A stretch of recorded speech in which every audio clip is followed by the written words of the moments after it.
আজকের ভিডিওটা অনেক গুরুত্বপূর্ণ। তো আশা করি সবাই এই ভিডিওটা দেখবেন। সবার কাছে আমার অনুরোধ, প্লিজ মনে করেন সারা পৃথিবীতে ভালো খারাপ মানুষ আছে, বাংলাদেশে আছে, বিদেশে আছে, সব দেশে আছে, সব ধরনের মানুষ ভালো খারাপ।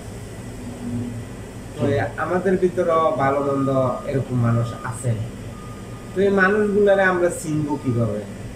চিনার কি কোনো উপায় আছে? চিনার উপায় হলো যে শুধু একটাই, আপনি মানুষের সাথে মিশতে হবে, মানুষের সাথে কথাবার্তা বলতে হবে, মানুষের সাথে লেনদেন করতে হবে, তাহলে আপনি ভালো মন্দ মানুষগুলোকে চিনতে পারবেন।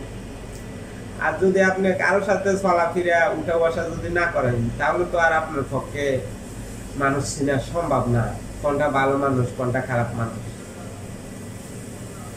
বাটফার, সিটিংবাজ, ভণ্ড, প্রতারক অভাব নাই বাংলাদেশে, বিদেশে, সব দেশে আছে।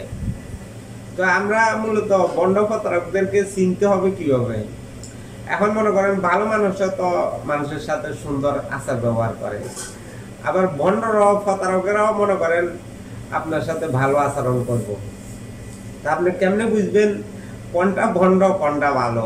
বুঝতে হবে, তার সাথে চলাফেরা করতে হবে, তার সাথে লেনদেন করতে হবে, তাহলে আপনি বুঝতে পারবেন এই কি ভালো না খারাপ।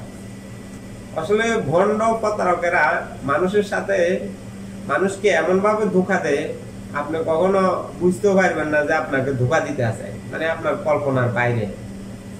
আপনি প্রতারকের খপ্পরে পড়লে তখন আপনি বুঝতে পারবেন এটা যে প্রতারক, এটা যে মানুষকে ধোঁকা দেয়। আমাদের মতন দেখতে মানুষগুলা, এই প্রতারক আমাদের মতো নেই, আমার আপনার মতনে প্রতারক, আবার আমার আপনার মতনে ভালো মানুষগুলা। বুঝা বড়ই মুশকিল কে প্রতারক কে ভালো। সবগুলো তো দেখতে একই রকম, সবগুলো তো মানুষে, কিন্তু মানুষই মানুষের সাথে প্রতারণা করে। তো আসলে আমি প্রতারণার খপ্পরে বিদেশ আসার পর থেকে এ পর্যন্ত প্রতারণার খপ্পরে পড়তে পড়তে পড়তে পড়তে প্রায় মানে একদম অসহ্য হয়ে গেছি। তারপরেও আমি প্রতারকদেরকে বিশ্বাস করি। কারণ কি, আসলে আমি বাদ দিয়েছি যে প্রতারক মনে ভালো হয়ে গেছে। না, প্রতারক কখনো ভালো হয় না, প্রতারক প্রতারকে থাকে। ভণ্ড প্রতারক সিটিংবাজ, এগুলো সিটিংবাজে থাকে, এগুলো কখনো ভালো হয় না। এগুলো মুখে বলে এক কথা, কাজে আরেকটা, মানে মুখে যা বলে কাজে তা নাই এগুলোর ভিতরে, মানে এগুলোর মধ্যে প্রতারক। আপনি মানুষের সাথে মিশতে হবে। আপনি যদি মানুষের সাথে যদি না মিশেন, তাহলে ভালো মানুষ আর খারাপ মানুষ আপনার পক্ষে চিনা কোনোভাবে সম্ভব না। তো আমি সবাইকে অনুরোধ করব, আপনি সবার সাথে মিশতে হবে, সবার সাথে চলতে হবে, তাহলে আপনি বুঝতে পারবেন, ভালো মন্দ মানুষগুলোকে চিনতে পারবেন।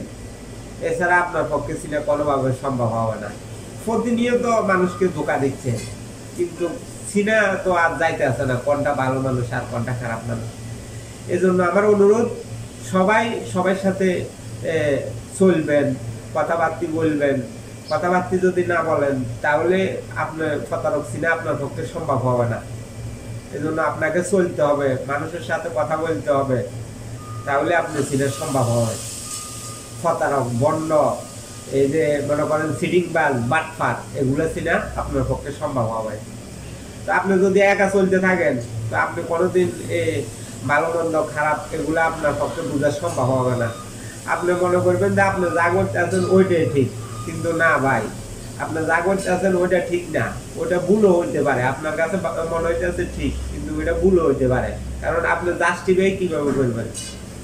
আপনি যদি মনে করেন মানুষের সাথে আলাপ আলোচনা যদি না করেন, কথাবার্তা যদি না বলেন, যদি আপনি মানুষের সাথে চলাফেরা না করেন, তাহলে তো আপনি বুঝতে পারবেন না আপনি কি ভালো করতে আছেন না খারাপ করতে আছেন।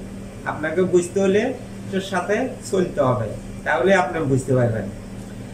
আর মানুষের সাথে চললে আপনি অবশ্যই ধোঁকার ভিতরে পড়বেন, ভণ্ড প্রতারক সিটিংবাজের খপ্পরে পড়বেন।